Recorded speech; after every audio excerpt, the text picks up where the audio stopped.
Hello guys, yan nga pala yung isda hinihiwa namin. Yan po. Tapos pagkatapos po ay hugasan yung isda.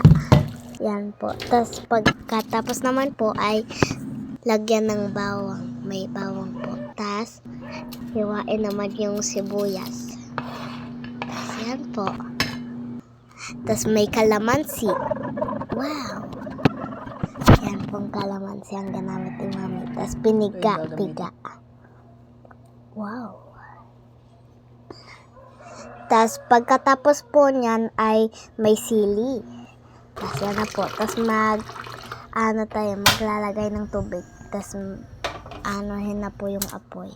Yan po. Ilagay na po yung sibuyas, bawang, at saka sili na nandun. Wow! Ang ganda ng view. Tapos yan nga pala, kukuha kami dyan ng mga talbos.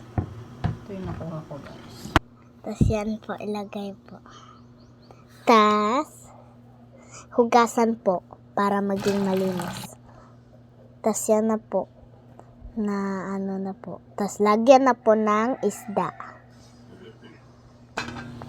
Tapos pagkatapos naman po, lagyan ng asin at saka tapos may kalamansi. Tapos yun ng sili. Tapos anuhin na po. Pag-anuhin na po yung talbos na po para maging malinis. Yan po. Tapos ilagay na po doon sa lagayan doon po sa may isda. Tapos pagkatapos po niyan, ilagay na po doon sa lagayan. Tapos tikman na natin. Okay. Bye-bye.